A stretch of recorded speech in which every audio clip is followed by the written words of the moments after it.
John 4.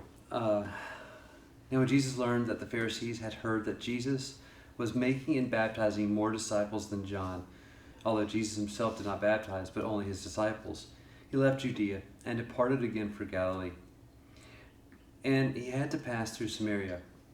So he came to a town of Samaria called Sychar, near the field that Jacob had given to his son Joseph. Jacob's well was there. So Jesus, wearied as he was from his journey, was sitting beside the well. It was about the 6th hour. A woman from Samaria came to draw water. Jesus said to her, "Give me a drink," for the disciples had gone away into the city to buy food. The Samaritan woman said to him, "How is it that you, a Jew, ask for a drink from me, a woman of Samaria?" For Jews had no dealings with Samaritans. Jesus answered her, "If you knew the gift of God and who it is that is saying to you, 'Give me a drink,' you would have asked him, and he would have given you living water." The woman said to him, "Sir, you have nothing to draw water with, and the well is deep. Where do you get that living water? Are you greater than our father Jacob? He gave us the well and drank from it himself, as did his sons and his livestock." Jesus said to her, "Everyone who drinks of this water will be thirsty again. But whoever drinks of the water that I will give him will never be thirsty again. The water that I will give him will become in him a spring of water welling up to eternal life." The woman said to him, "Sir, give me this water, so that I will not be thirsty or have to come here to draw water." Jesus said to her, "Go call your husband and come here." The woman answered him, "I have no husband." Jesus said to her, "You are right in saying, 'I have no husband.' For you have had 5 husbands, and the one you now have is not your husband. What you have said is true." The woman said to him, "Sir, I perceive that you are a prophet. Our fathers worshipped on this mountain, but you say that in Jerusalem is the place where people ought to worship." Jesus said to her, "Woman, believe me, the hour is coming when neither on this mountain nor in Jerusalem will you worship the Father. You worship what you do not know. We worship what we know, for salvation is from the Jews. But the hour is coming and is now here when the true worshipers will worship the Father in spirit and truth. For the Father is seeking such people to worship him. God is spirit, and those who worship him must worship in spirit and truth." As I've shared with y'all every week, and I think even this week is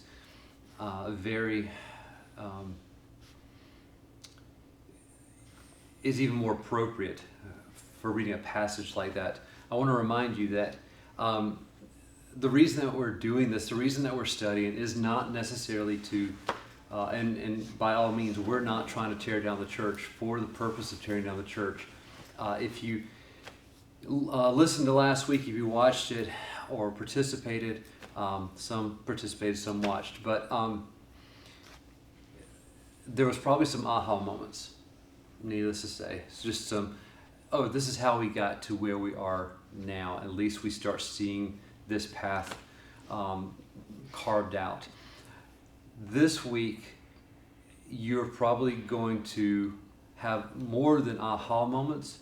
Some of this stuff this week will probably, it may hit you a little bit wrong, depending on where you come in from your previous religious experiences within the church and whatnot.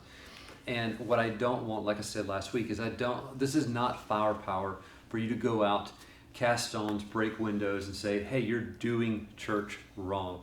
That is not the point. As I was talking with a pastor yesterday, I was talking to him about the series that we're doing in reconstructing the church and the heart behind it. He kind of laughed and he said that just a couple of weeks ago, he offered, or they had communion at the church, and somehow, some way, someone had bought either low calorie or sugar free. It ended up being sugar free, but it was sugar free communion juice. And he said he got so many phone calls the next week, so many emails from folks in the sanctuary, in the congregation, complaining because the communion juice didn't taste right. And so it's just kind of funny that the things that we consider so important, they're really not they're really not that important. Kind of makes me wonder what would happen if all of a sudden there was a grape juice shortage in the U.S. Would we not be able to celebrate communion? And I've been part of churches that have gotten angry over the brand of grape juice that is being bought and served, which is, again, ridiculous. But the goal here is not to be wrapped up and confused and distracted by the brand or the flavor of the grape juice. It's not to be distracted by what words are written on our offertory or communion table, or the color of the carpet, the paint of the windows, how the church is designed. The goal of this is to free you up so that you worship in spirit and truth. Worship in a manner that you're unchained, unfettered from all of the other stuff that just really doesn't matter at the end of the day. So whether you're having communion with grape juice, whether you're having communion with orange juice, at the end of the day, it doesn't matter as long as your heart is in the right place. There is no legality around whether it's grape juice and it's green juice, purple juice, or apple juice. That what God is more concerned with is your heart in the situation, and that's what we want to get to.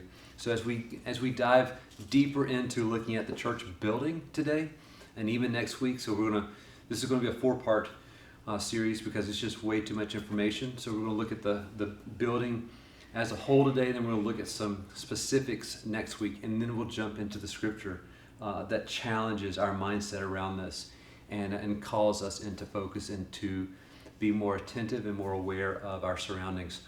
I want to, again, challenge you and encourage you. This is not ammunition, but consider this a key to unlock the chains that have burdened God's church for so long. Okay? So, let's do a little bit of a review. Hopefully some of y'all did your homework and watched the video online. But if you didn't, then here is a chance to catch up. So, let's take a quick review down the road of church history. In the first century, where did Christians worship? Cemeteries. Before that, first century. Houses. Yep. Okay. And then mid-second,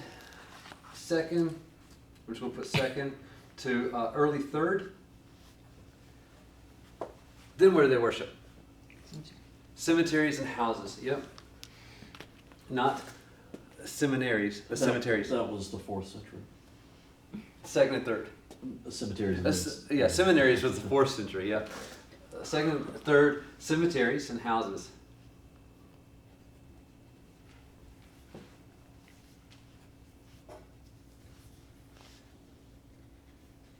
Now, can somebody tell me again, just kind of going through this, why they chose to worship in cemeteries?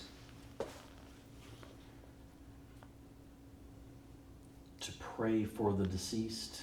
Originally, yeah, and then what ended up happening? They tend to worship the deceased. They basically transitioned from praying for the martyrs and the deceased to praying to the martyrs and deceased. Why didn't they build church buildings? What were some of the reasons there's basically one that people thought was the reason, wasn't the reason, but there's 3 other reasons we talked about last week. Christians didn't want to build a building because they wanted to be different, didn't want a temple like other religions for their gods. Mm-hmm. Exactly. That's what I wrote down. Yep. And the third one would be persecution. They didn't want to be noticed. We saw later that once, right before Constantine came about, the church buildings were given back to the Christians. Christians kind of tore them down, the church houses, and they built bigger prayer halls, what they called them then, prayer halls, and or they bought property and built prayer halls, and then that brought on a slew of persecution by the church. And then finally, in middle to, around mid 4th century, who came on the scene? Kind of rhymes with scene. Yep, Constantine. Right? And what did Constantine do? Legalized Christianity. He legalized it. Right. Now, it's important to understand that he did not make it a religion of the state. He simply legalized it. Okay, there's a difference. So, give me some interesting facts about Constantine. Some things, and we talked a lot last week about Constantine. He combined Christianity with worship of the sun. Okay, how did he do that? Didn't he make like Jesus the Sun King or something like that? There was a mosaic. Yeah. So in St. Peter's Basilica, he pictured, he basically created a mosaic of the sun god, the unconquered sun, Mithras, and put Jesus' face on that mosaic. What else?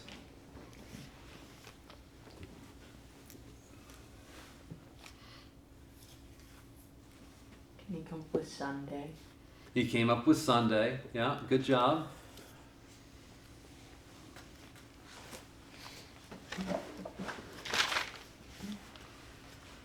Anything else? Prefect, the Maximus, chief of the pagan priests.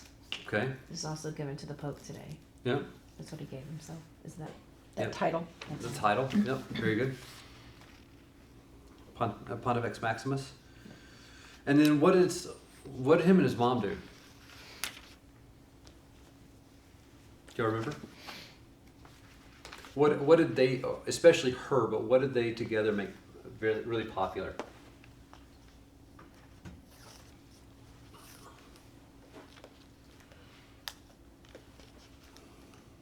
Sacred objects. Yep. Collection of relics. Yep.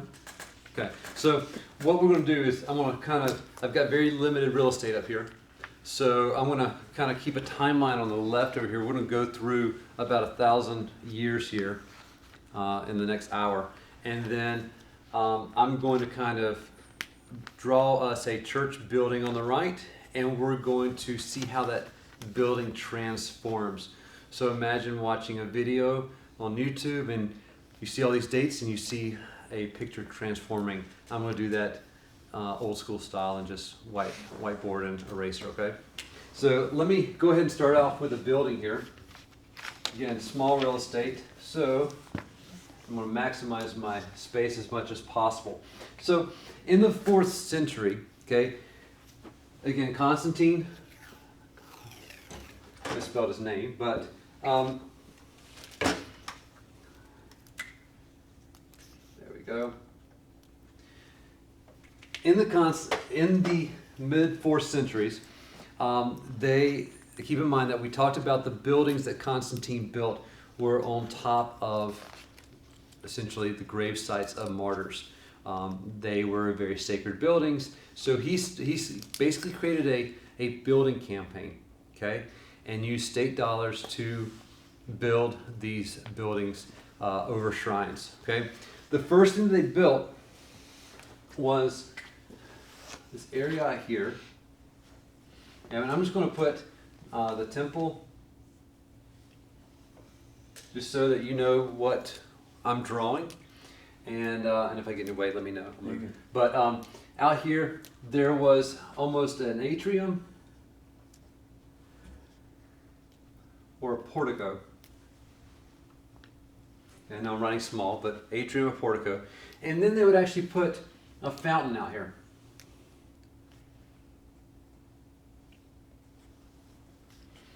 Okay. Because their belief was that the buildings were so sacred that people needed to wash off before they came into the building. As a matter of fact, they made it a requirement that people had to be clean in order to come. And so they had to go through essentially what they established as a purification process. All right? These buildings were considerably large. Okay, and as a matter of fact, historians have record of folks in that time saying, wow, these buildings look very similar to pagan temples, the way that they were constructed. Okay, so again, square or rectangular building, atrium, portico in the front, with a fountain for this purification process. The buildings actually were modeled after the Roman basilicas. Now, my CC folks, do you know what a basilica is? Anybody done the research? I know there's Basilica in Rome. And There's a basilica in Rome. And in Papua too. Virginia. Okay. Do you know where they came from? The origin of the basilica? What? I'm guessing. Okay. I'll take a guess. Catholics? Well, but they were modeled after something. There was a design that they were based on. And that design was the Roman government buildings. Okay? The basilica was a Roman government building. And these buildings, so I said this temple was designed after the basilicas. Okay? The basilicas themselves were actually designed and imitated the pagan temples. So essentially that imitated a pagan temple. Essentially, yes. Long story short, the Christian temples that Constantine built imitated the pagan temples in their design and in their function. Okay. And here's the kind of the strange thing about a basilica. Okay. Imagine a courtroom. Okay. Very close. How many people speak in a courtroom at one time? How many? One. Yeah. One person. Usually it's the judge or usually it's a lawyer. Okay. And then any response or anything else said in the courtroom is actually in a response to a question. But the basilica, the government room, very similar to what we would have, what we see on TV if you watch C-SPAN or some of the news channels, and you see them recording things that are going on in Congress. Usually someone has the floor. When someone has the floor, what is everyone else doing? Listening. They were listening. Well, guess what? Basilica was designed that same way. It was designed, the original basilicas had aisles on the side. That's where the pews were. Okay? The pews were down the sides, and they were designed in such a way very similar to an auditorium or a gym, okay, where athletes would work out at. Think about a basketball court, okay? Besides me, of course, in college, are the fans typically the focus or the attention? That was a joke. No. Who is the focus? The athlete. The athletes. The people in the middle. Well, that's exactly how the basilica was designed. Is that it was designed for a very docile, very passive audience, in which only one person is speaking at a time. Everyone else sits there and listens. And so, as this is designed, the folks sitting on the sides are there to attend, but not participate. Okay? Now, interestingly enough, when you had a speaker, and I'm going to erase this, so that's just for point of reference for a moment. The pulpit. Nope, not a pulpit. Okay, not even there yet. Okay? But there was a speaker stand. Again, I'm not going to write the word on there just because I want to erase this in a minute. But the speaker stand was designed for a certain purpose. It was designed in a certain way, and the building was designed facing east. Anybody want to guess why? The sun comes up on the east. Very good. I didn't have to give you any clues. The sun comes up on the east. You see, Constantine designed the basilica to face east so that as the sun rose... You could worship the sun god. Nope. It's that That was a good guess. It was a good guess. But it was designed in such a way that as the sun was rising, the light from the sun would shine on the face of the speaker. Gotcha. So it gives the speaker this divine authority.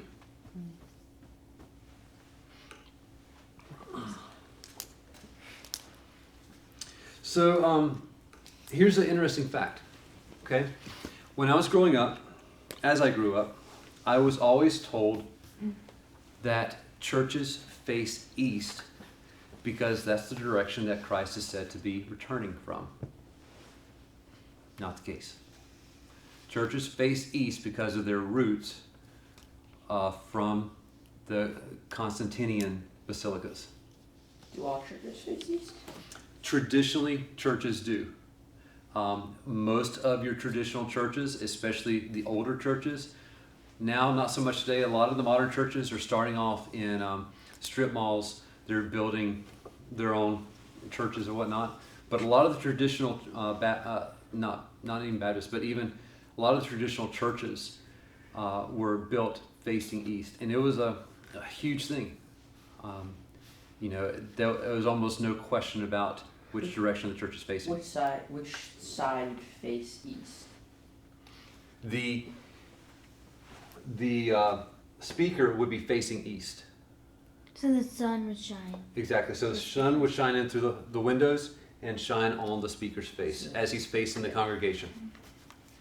Right? Make sense? All right. So I'm going to erase this because that was a short period, right?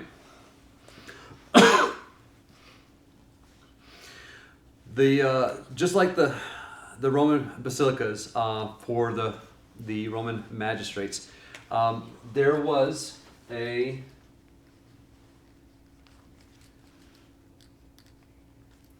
I'm going to write really small.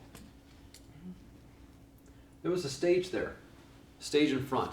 So the speaker was there originally. As they moved a little bit further along in years, a stage was erected. No. So what? What is that supposed to be? Does that like?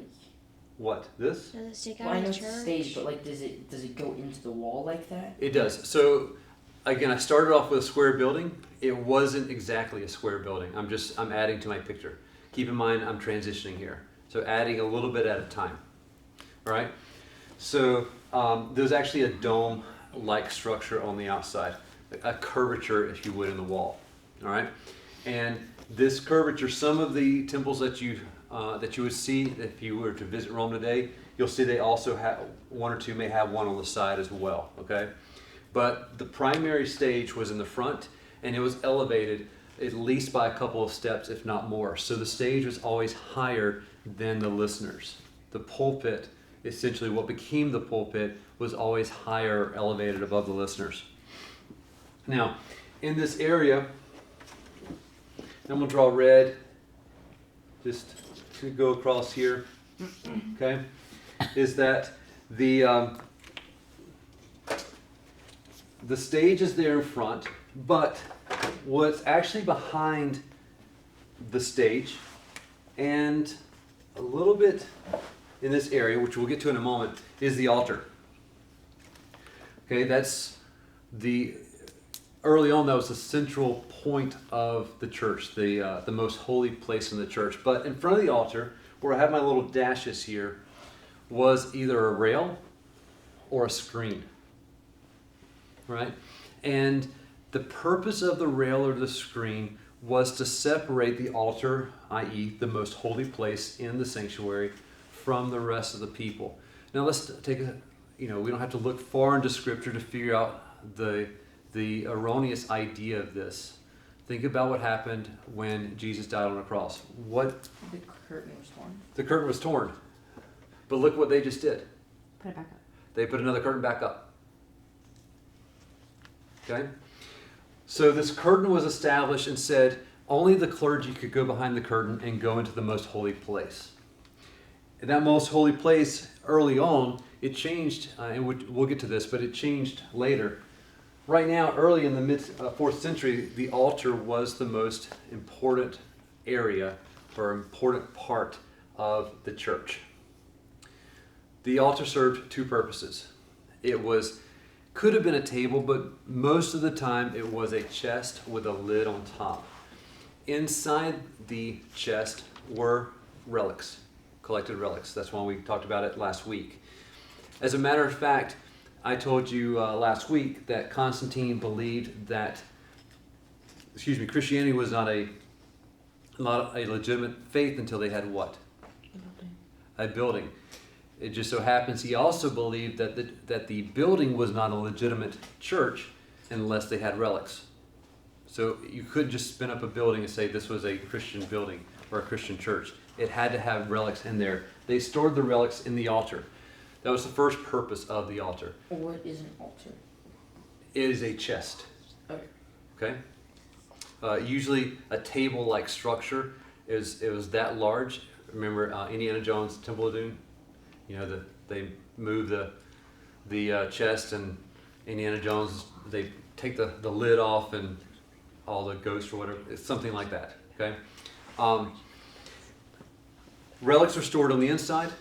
On top, they used it as the what we would consider today as the communion table, but back then the Eucharist and the communion were two different things. So they would have the Eucharist sitting on top. What's the Eucharist? Not trying to ask a dumb Lord's question. Supper. Go ahead. Is what did the according to them, did the relics like have power? They did. or- Constantine and his mom believed that the relics had power. Yeah, the powerful. Mm-hmm. And these relics were typically relics of previous martyrs. They weren't just anything. They were relics of previous martyrs. Possessions or possessions of the martyrs? Bones, possessions, Yeah, that's what you clothing, said, bones. anything. Cups. The last thing about this is that no one was allowed to handle the elements, the Lord's Supper, the bread and the wine, until a clergy, which at that point would include bishops and elders, okay? Because they, in the Catholic Church, they have a different meaning than what they have in a Protestant church, okay? So lay people were not allowed to handle the elements until they were passed out to them or given to them. In other words, the only folks who could come behind this curtain and access the elements were the clergy themselves. This area back here was off limits. Are we kind of doing the are we getting to like the evolution of Catholicism? Somewhat. We're actually going to take it beyond that though today. The red, it's a curtain, right? Not a railing. No, these dashes is either a curtain or a railing. It could be either one. Caesar? It could be either. Right. Somehow, some way, there was a separation between the common folk, the laity or the lay people, and the clergy. And the clergy out here were not allowed to come behind the railing or the curtain.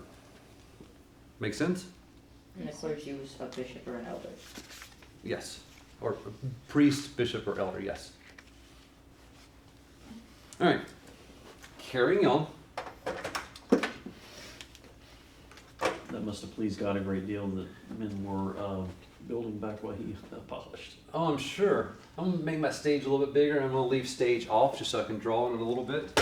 But y'all know that I'm about to enlarge my stage some. Okay? All right, so on this stage, there were a couple of things. One, there was a big chair. Right?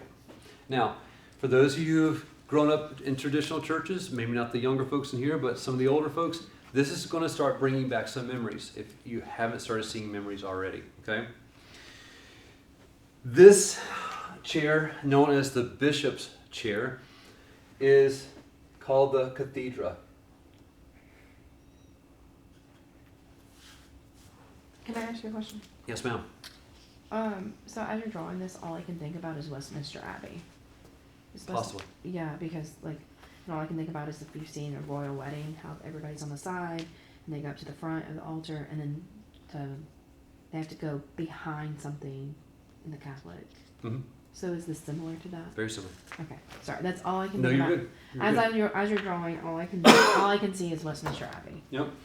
So the cathedra is Latin for bishop's chair, right?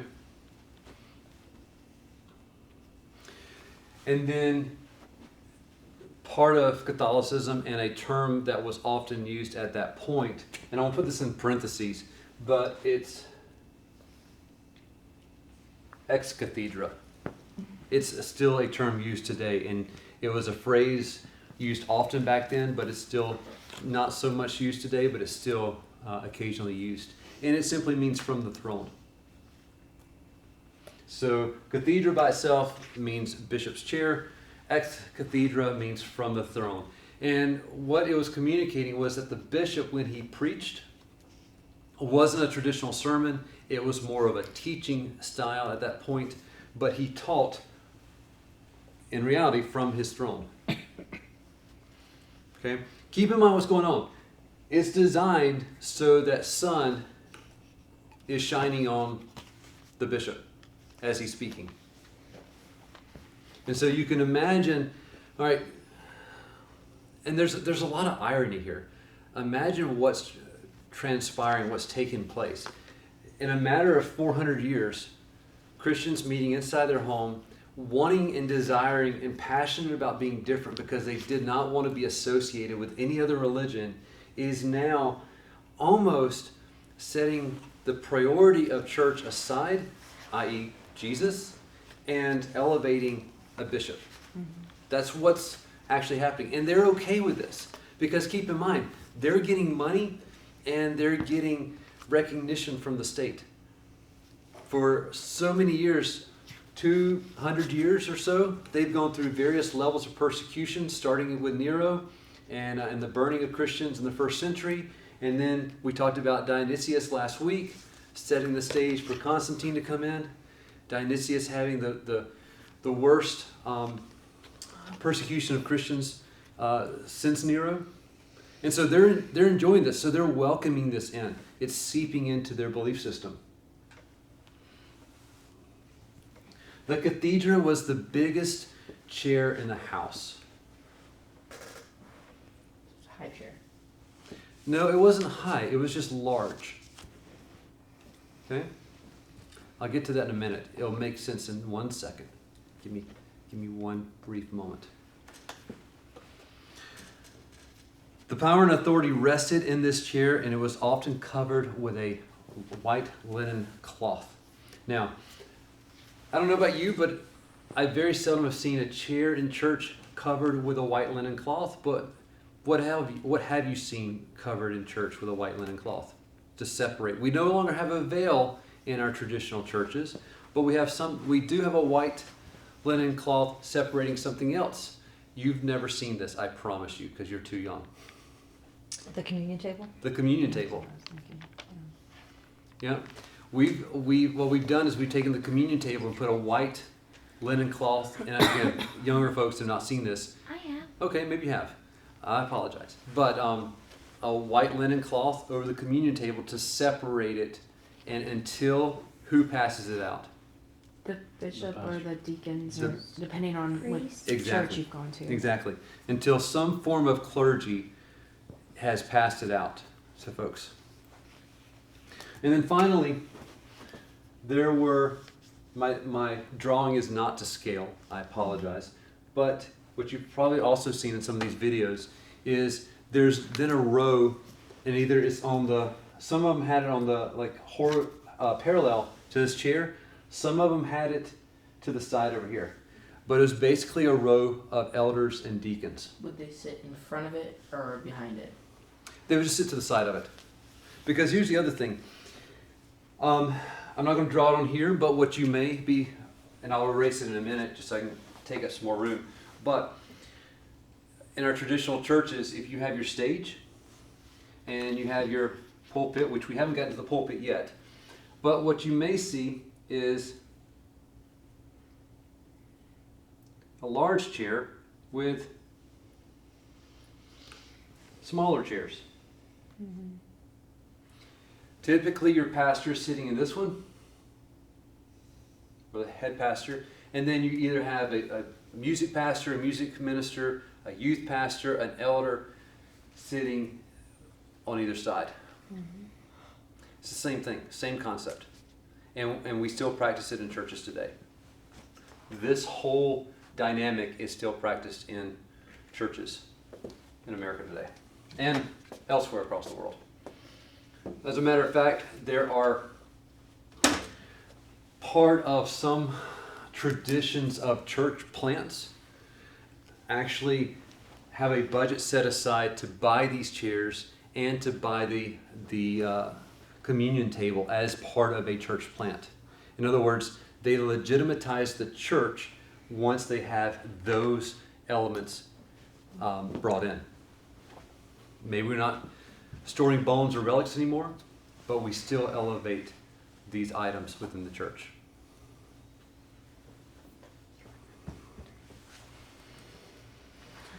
All right, so worship. Now, we're only going to hit a little bit on worship as much as it concerns the building as far as the style of worship and the transition of the years. We're going to talk about that later. We're going to come back to it.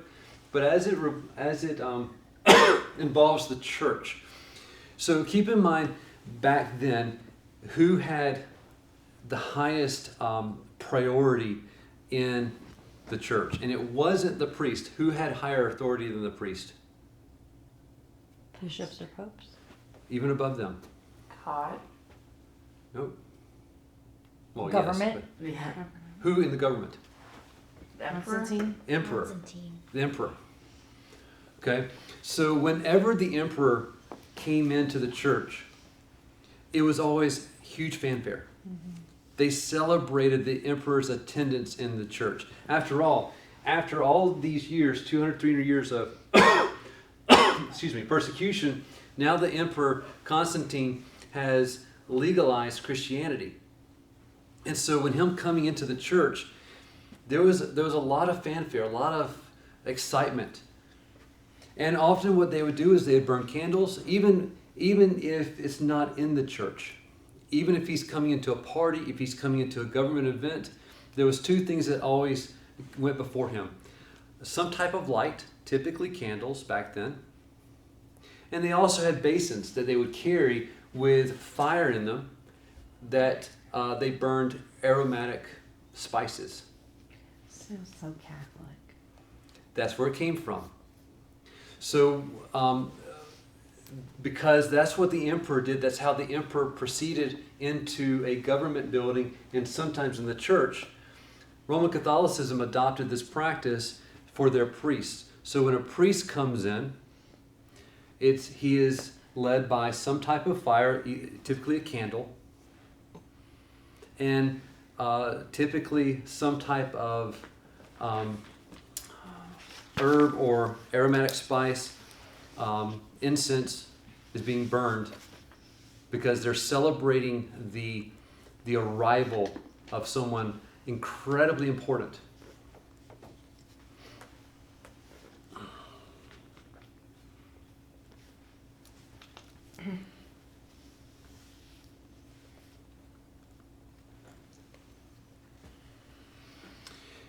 In first century and even in early second or mid to late second, early third, there was no priest yet, but you started seeing this form of pastors. Even the New Testament talks about pastors or the shepherds leading the flock, the leaders of the congregation.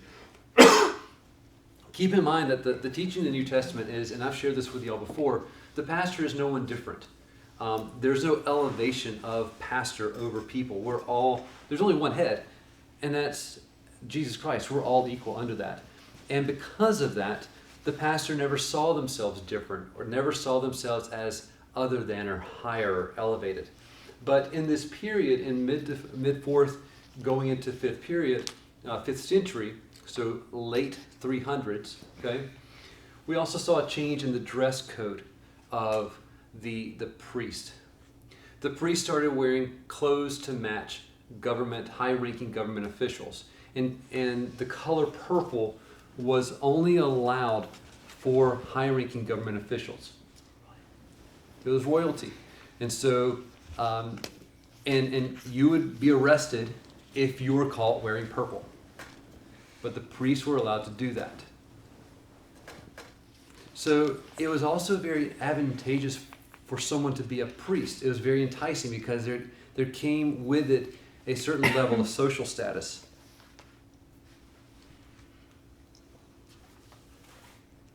And finally, not only was fire and incense and light being used as a priest enters the room.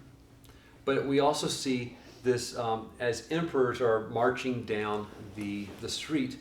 And you watched this probably in Ben-Hur. What else is going on? What's happening? Drums. Drums. What else? Yeah. You're on. Chariots? Well, music, drums, trumpets, all this other stuff.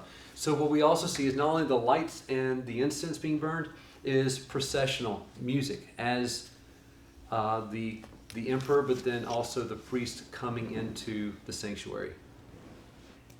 It didn't take on the name sanctuary yet, but into this prayer hall.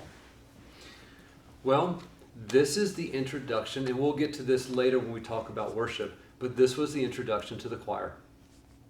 This is where the choir was introduced, because as the priest was coming in, they were playing music, they were singing songs. Why? Because they were celebrating someone important coming into the sanctuary or into the prayer hall. I use the term sanctuary, it wasn't called that, but if I say that, forgive me, it's not what it's actually called then. But again, processional music and the choirs were introduced at this time. Did the choir sing songs or like just Yeah. a ha? No, they sing songs. But again, keep in mind who they're celebrating. They're celebrating the arrival of who? Constantine or the emperor. The emperor Or- or a priest? Or a priest. All I can think about is Aladdin, Prince Ali. Oh, You know, like when he's coming to the castle and they're like, Miss has a- Disney, yes. Right. I'm I kidding. have to do some type of No, it's fine. visual. No, I mean, do whatever you need to do to learn this. I mean, so what's ended up happening is that something that started out in first century, very innocent, very, very base, very plain, in a good way, was now by the 4th century taking on something very pagan. Okay, it was adopting a lot of practices that that were native to Greco-Roman paganism, the different Greek traditions, the different Roman traditions. So you don't think they had all that stuff in the home churches? Nope. Is that the picture? It is not. It's so I can get up and down easier for my knees. Thank you, son. If you like, I can put you another chair here. Anyway. We need some essential oils. Yeah. And so the main point of this is a question. How intimate do you think this type of setting is? I don't think it's intimate. With who? I think it's more like showy. Like speaking of Elise, like when I'm going back and I had. And by the way, I'm being facetious. No, but go ahead. Oh well, I had a photograph like someone like I have at church is getting like up a raise, and it's like a big coordination type thing. Mm-hmm. And so that's when I'm like, what I'm also going back to when you're all talking about this is, you know, the robes and only wearing purple and the incense and the little like priest boys, you know, going ahead and stuff like that. It's just like, I was coughing my head up with the incense. I was like, oh my gosh. So That's where what- does the term mass come from? Hmm? Mass. Where does it? I'll get to it in a minute. Great question. Yeah. Point is, not very intimate. And do you think this encourages or discourages open participation? Well, and then they were speaking in Latin. Well, that's besides the point. I mean, yeah, they were speaking in Latin, but people facing each other and the Holy of Holies being set apart, it really didn't lend itself. When you had house churches where no one was elevated, everyone was being fed by the Spirit, everyone was coming and sharing, this is what God taught me this week, this is where I see the Holy Spirit moving, these are the people that I'm bringing with me, that I've shared the gospel with, and I've seen their lives transformed. It moves from this type of intimate, family-oriented atmosphere to, again, the basilica was designed specifically for passivity, for entertainment. To keep, And where do you to get keep that? Or where do you, crowds quiet, huh? where do you get that? Like how do you know that to be Where's true? your info? That's history. That's what the basilicas were designed for. That was the purpose. They were government buildings designed for that purpose. There's a single orator. Everybody's focused on them. They have the authority. Everyone's trying to focus on them. It could be. Speaking on different language. Someone back here is probably falling asleep. But, furthest Backward. away. Backward Baptist. Yeah. Yeah, Oh, yeah. exactly. So church buildings eventually became this holy shrine. Okay? They were built on shrines, but then they became so immaculate and so other. They were designed to be awe-inspiring.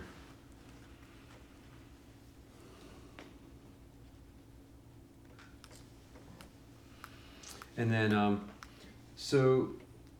and we'll talk more about the biblical implications of this in 2 weeks. But essentially what's happening is that Christians are now believing that there is a sacred, holy temple, and that there is a building in which God dwells. And again, if you think back to your Bible and to Scripture, you'll know that we are the temple of God, and that God says, "I will not live in a temple made by hands." He lives in us, but they had accepted this by the 4th century. That's, on a serious note, that's the reason you need to know your word, is to dismantle stuff like that, yeah. Exactly. And part of the problem is, again, Latin. They didn't know. I mean, some of the folks couldn't even read at this point. So forget about reading Latin. So they just took it based on authority. They were just happy that they weren't persecuted, for crying out loud. What's the point of going to a church if you're just like listening to something you don't understand? You're just sitting. Honestly, and I'm not trying to be critical, but how many people do that still today? Go to church because I'm supposed to. It's what mom and dad did. And like, are the ones that like go, if they go like on Mother's Day, Christmas, Easter, to like almost to like a check off. Like, oh, I did my yearly Christian duty, to make almost to be self-worth and like make themselves feel better about themselves and stuff like that. Yeah, I'd say the majority of, I'm just a guess, a majority of the so-called Christians today, they're outweighing their good over their bad. Cultural Christianity, which is works-based. All right, so this is probably your timeline song coming into play if you know it. So,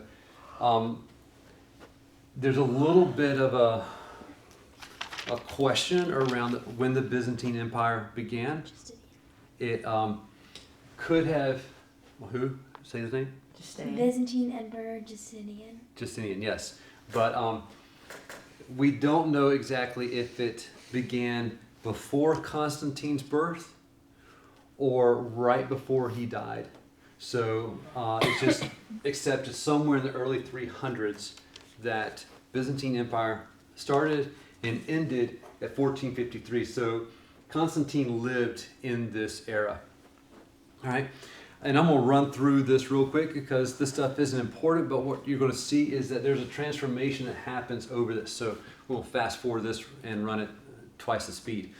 But in the Byzantine Empire, you saw that these temples started taking on wide domes, huge, elaborate domes, and they introduced a lot of mosaics. If you were to go and check out some of the mosques today, you would see a result of the Christian temples. Again, the Holy Wars, a lot of that property was transitioned over to the Muslims when they conquered Jerusalem. And so there are a ton of mosques today that have artifacts of Byzantine temples in them. Did they use the structures? They used the structures. They typically threw out the iconography, whatever, the statues and whatnot of Christians, those relics. They threw them out. They would paint over them, plaster over the mosaics in the walls, but they retained the structures. Alrighty, then approximately. Now this is all part of the Byzantine Empire. Let me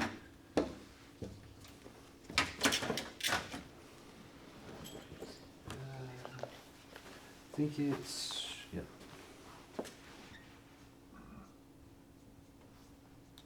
You had the Roman-esque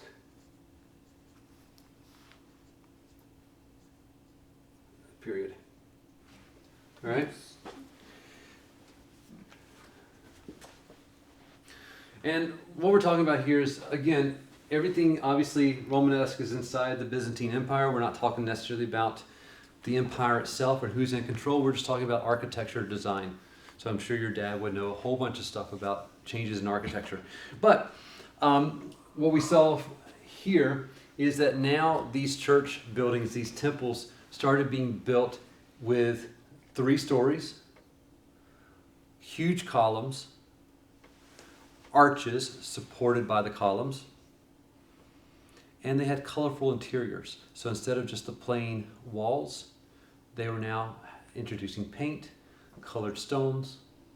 Stained glass windows? Yes. Not yet. Okay. It was getting there. But this is where they started introducing that. Okay. Right? And then, Roman is cute. huh? Roman is cute. 12th.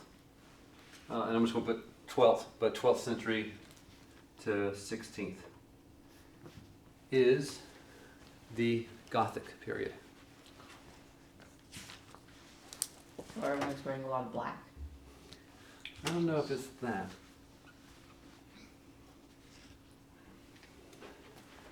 And this is kind of where we're going to end in this period today, but we're going to talk more about this. Actually, we're going to go just a tad bit more to Reformation, but we'll see a lot of changes took place in the Gothic period. The 2 major periods is early Byzantine and then late Byzantine, and then Reformation makes a few more changes. Yes, ma'am. Renaissance? Is Renaissance? Renaissance comes after this. Okay, that's, okay, I'm trying Yeah. to remember. Yeah, It's been a while since I was in history. Renaissance comes after Gothic, and that's where the Reformation took place. Okay. The era of discovery. Mm-hmm. Yeah, it's Renaissance period of the arts. Hmm. So the arts came after the Gothic period. There's an age of discovery, an age of learning. Mm-hmm. Okay. Good job. Okay, in the Gothic period, we saw a change in, once again, architecture. There were vaulted ceilings. They were flying buttresses and pointed arches. What's buttresses? Beams that came out inside the church. So if you think like exposed beams, It's like they're like this. Yeah. It's funny. Kind of like fancy architecture inside. It is, yes. Okay. So if you had like I'm not an artist, but if you had a roof, I can tell. don't have me design your building. The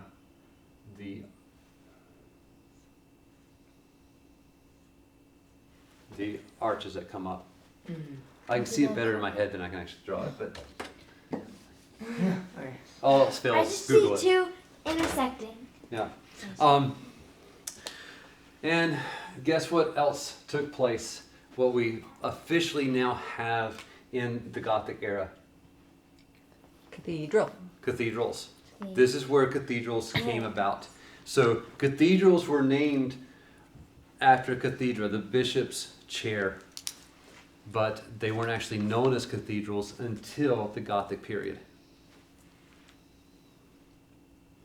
And then just point of reference, this Byzantine Empire, no one knows the exact date either, but it's either marked by the fall of Constantinople or what happened in 1492.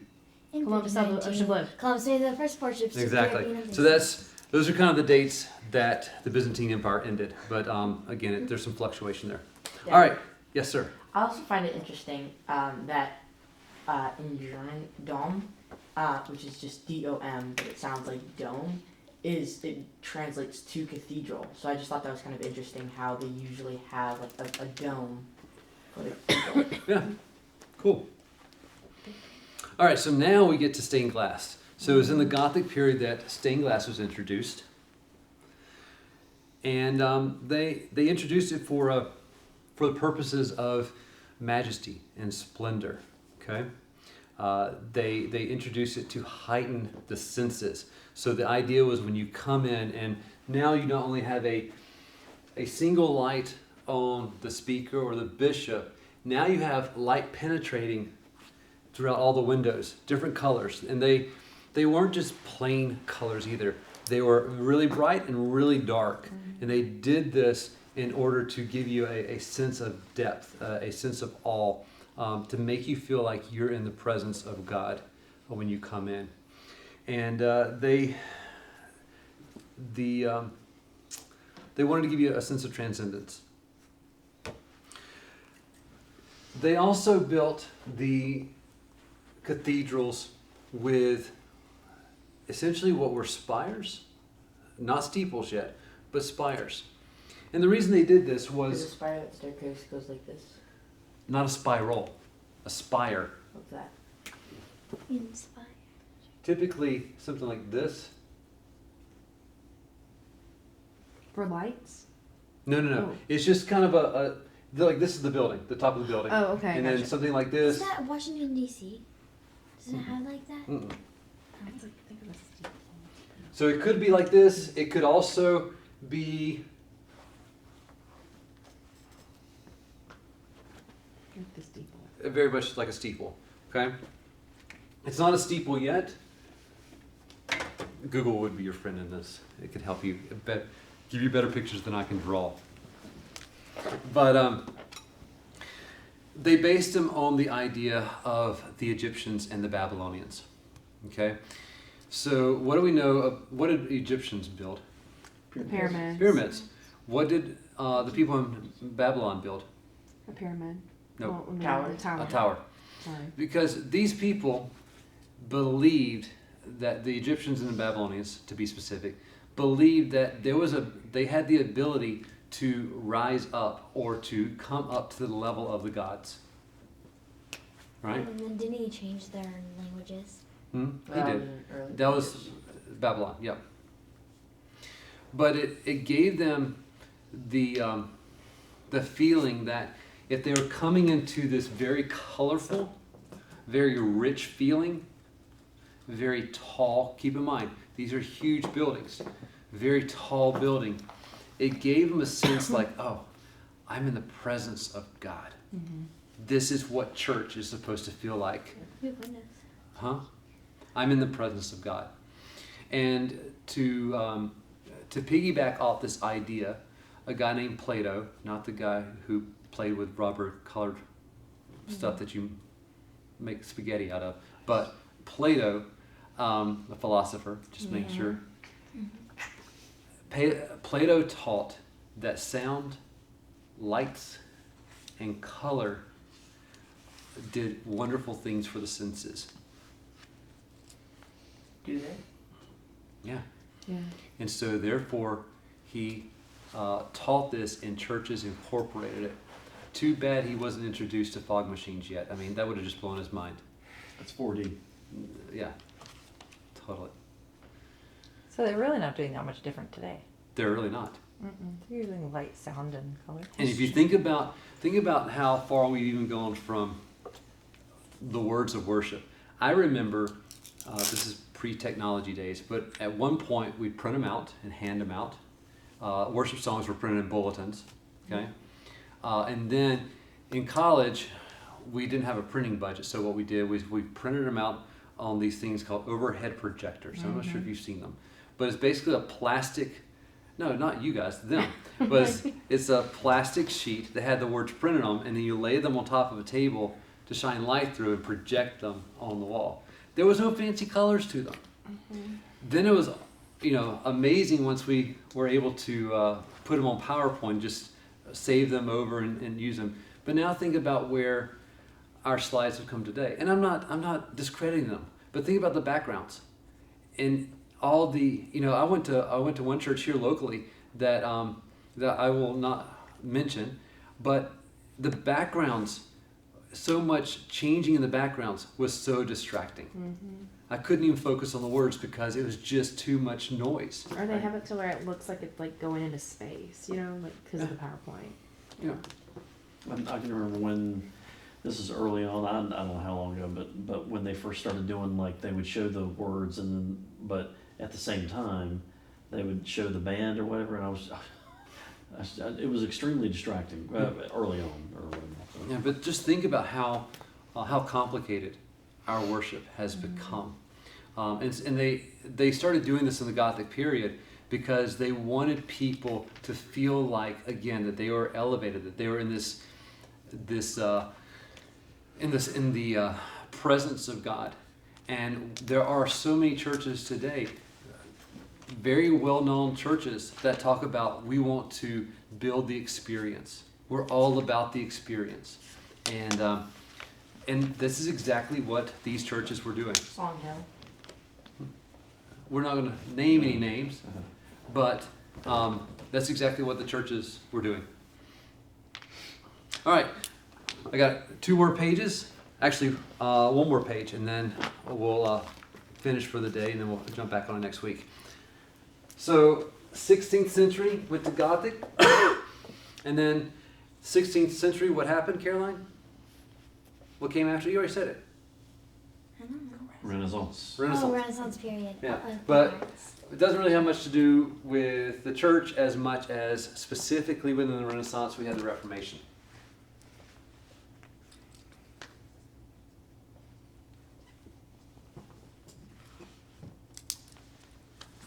All right.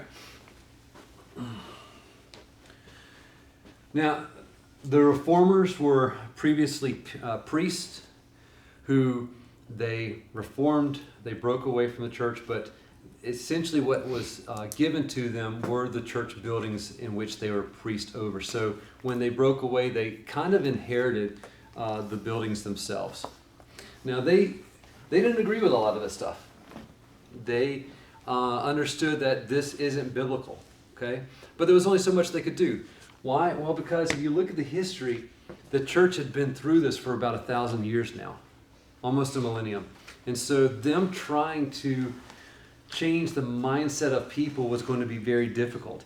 Martin Luther was clear that the church was not a building or an institution. But again, this was so ingrained in people that he had to kind of pick his battles and say, all right, what do we focus on? And so, and another reformers believe likewise.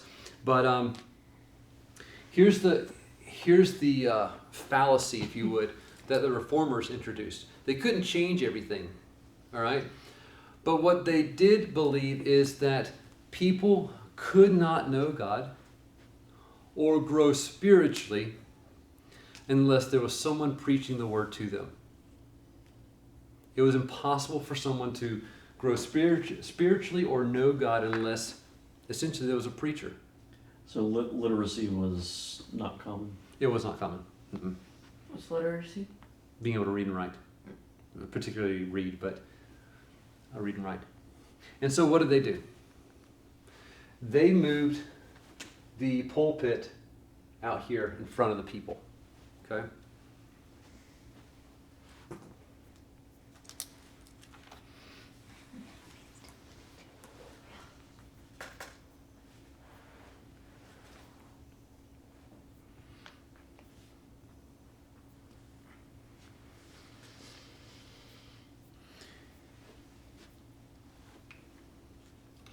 And then finally, the pastor's role was elevated as the primary point of worship. And because you already had a stage, you already had people not participating, because his role was elevated, it only separated the divide between pastor and congregation. There's a certain heightened authority, heightened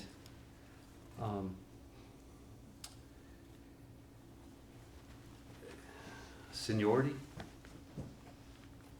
priority that the pastor has over the congregation. And the congregation is there to listen. after all, if they don't have a preacher, how can they grow? Now, we're going to talk a little bit more about this next week, but I just want to finish this story real quick because I don't want to have to go through all of this next week. This is almost a continuation. What we're going to learn next week is a couple of things. We're going to learn about the pulpit itself. We're going to learn about steeples. We're going to learn about how all of this transitioned. But one thing I want to point out is that you'll hear about this next week, and we'll talk more about it. But originally, the priest sat in an elevated position behind the altar, okay? And then pretty high up, and this chair was elaborate, okay? So where there's a chair here, eventually got moved to the back. This is for the priest? For the priest, the main person. Move forward and move backward then. Hmm? That's confusing. Like move forward and then No, move backward. originally it was on stage, they moved it higher up in front of the altar. So they could oversee the altar, oversee the church, and that's where they taught from. And then the elders and deacons, again, sat on the side. But let me just, again, finish off this story real quick. And I want you to see something here. Temple, 4th century.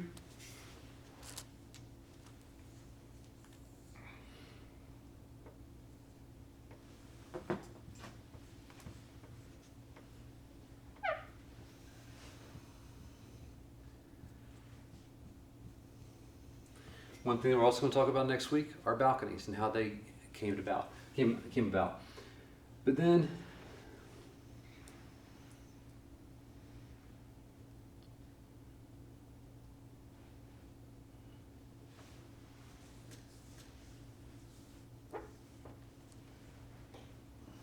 okay, very bad drawing, but I can tell what it is. Church. you can tell what it is. Okay, you got pews. Sorry if I'm in your way. You got the altar. And that's today? Yeah. You got the pulpit, stairs, stage, the cathedra, and oh, and by the way, Use the camera in the back. don't forget about the camera. You also have a foyer. With a water fountain. Well, maybe not a water fountain, but how many times have we heard, prepare your hearts before you go into the sanctuary? Me. I am. Many traditional churches have a foyer, and some of them will even have some signage over the door to that point, because the idea is that as you're entering into the sanctuary, most holy, sacred place, and so the foyer takes the place of the atrium or the portico today. And so as we enter the building, it's a place for us to reset, get our hearts and minds right, and prepare our hearts for worship. Yes, ma'am. In Catholic churches they have like this water They do. like, In some other churches, the Catholic Church and even some Protestant churches have a fountain as well to wash. So again, that's optional, but I'm also just talking about churches in general. So what we see here is we have the pews, we have a foyer for preparation before we enter into the sanctuary, in other words, to clean ourselves off, to sanctify ourselves. We have a stage that elevates the pastor and the clergy, possibly a choir loft.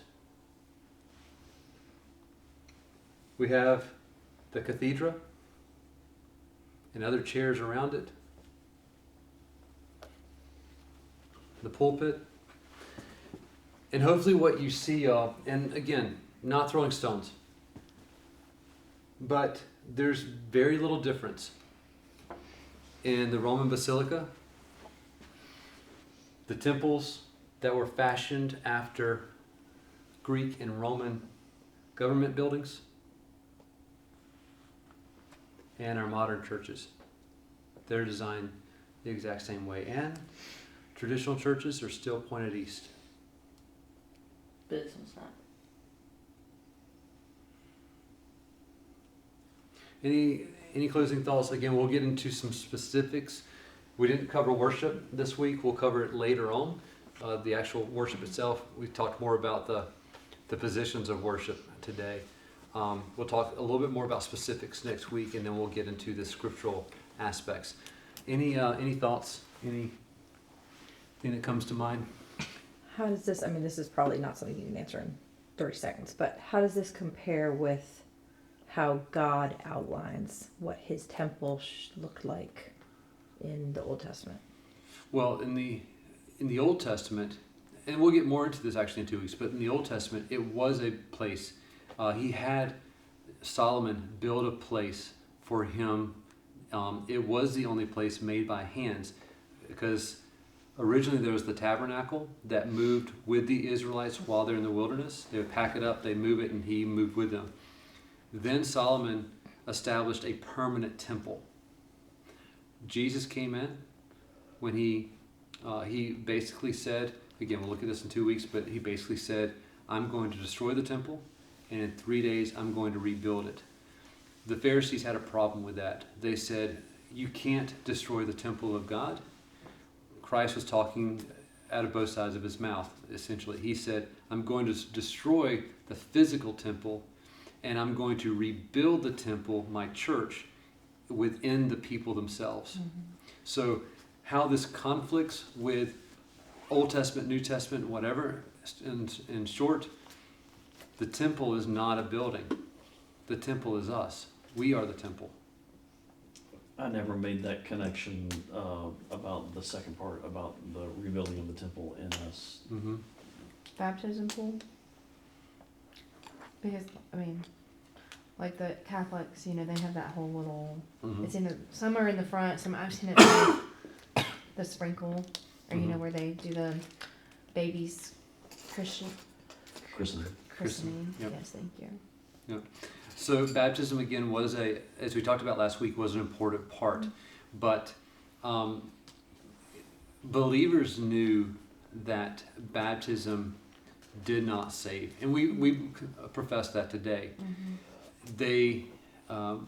They believed that it was a sign of obedience, again, which we would agree with today. What I would dare to say is they didn't make it a prominent point of the service. They cared more about how does your life transform. Today you'll see that churches argue about, does the baptism need to be to the side? And I've heard all these arguments. To the side? Does it need to be behind the choir loft? Should we have a pool? Should it be some country churches do the latrine, the cow latrine, and there's some churches that are adamant about not heating the pool because it needs to be the same temperature as the Jordan River, and so heating is making it comfortable. These are crazy arguments, and again, we kind of miss the point. And the house that we talked about, anybody, for bonus points, anybody remember the house that we talked about last week? You can't look. Dura-Europos. Dura-Europos is the oldest house church that we know in existence. And Dura-Europos, its baptismal pool area was very shallow. So shallow that you wouldn't be able to fully dunk, fully submerge. And, you know, I'm speaking as a Baptist, but I know there's arguments where you have to submerge someone. You have to fully dunk them. Well, the problem I have with that is, you know, first off, what if somebody is in their deathbed? You're going to pull them out and throw them in the bathtub and dunk them? Mm-hmm. The other thing is that Dura-Europos, that was impossible. Mm-hmm. It was so shallow, there was no way to dunk somebody. But yet you can't tell me that a first century house church was doing it wrong. Mm-hmm. They in that house church, they either had to sprinkle or pour water over them. But it was a matter of them sitting in the pool and somehow getting wet. Janine, go ahead. Go ahead. I think you have to use wisdom, you know. Yeah. What I'm saying is if you have those cases where like somebody's on their deathbed or whatever, you know, Mhm. Well, I was challenged in a missions class, I was I don't know about if to he's say, alluding to this, that what if you were ministering in a place where the river was like poisoned and people are getting saved and you're wanting to baptize, but you're not going to put them in the poisoned river. Can you Right. baptize someone in sand? Like that was a question, and I was like, I don't know. Can you baptize somebody in sand? right. But again, just kind of challenging the thought of, is it semantics or is it the heart of the idea or 'Cause what? water has no power. It's just water. It's just water.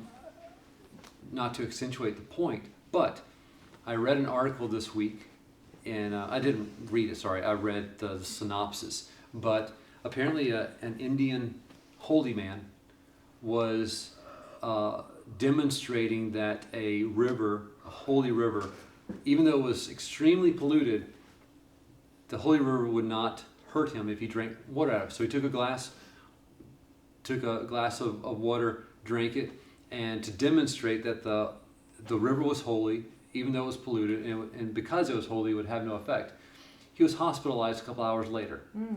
Okay? So to your point about a polluted river, are we really going to force the point to baptize someone in a polluted river if it's just going to kill the body? I've kind of always come back to, like, I'm talking about just me personally, it's like thief on the cross. I'm not saying that you eliminate baptism, but I mean it's got its place, but just use wisdom. It's for me it's no big deal.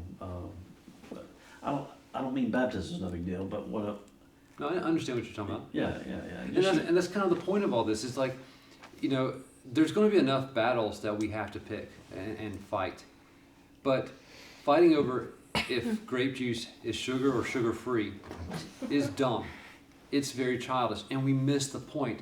We don't have to worry about fighting Satan because we're fighting among ourselves over the stupidest stuff. So let's figure out and let's learn from this what is essential and what's not, and then go and live free and tell people about Jesus and just focus on what's most important. That's the east, by the way. It is. There's no sunlight. Heather, can you close this in prayer? Yes.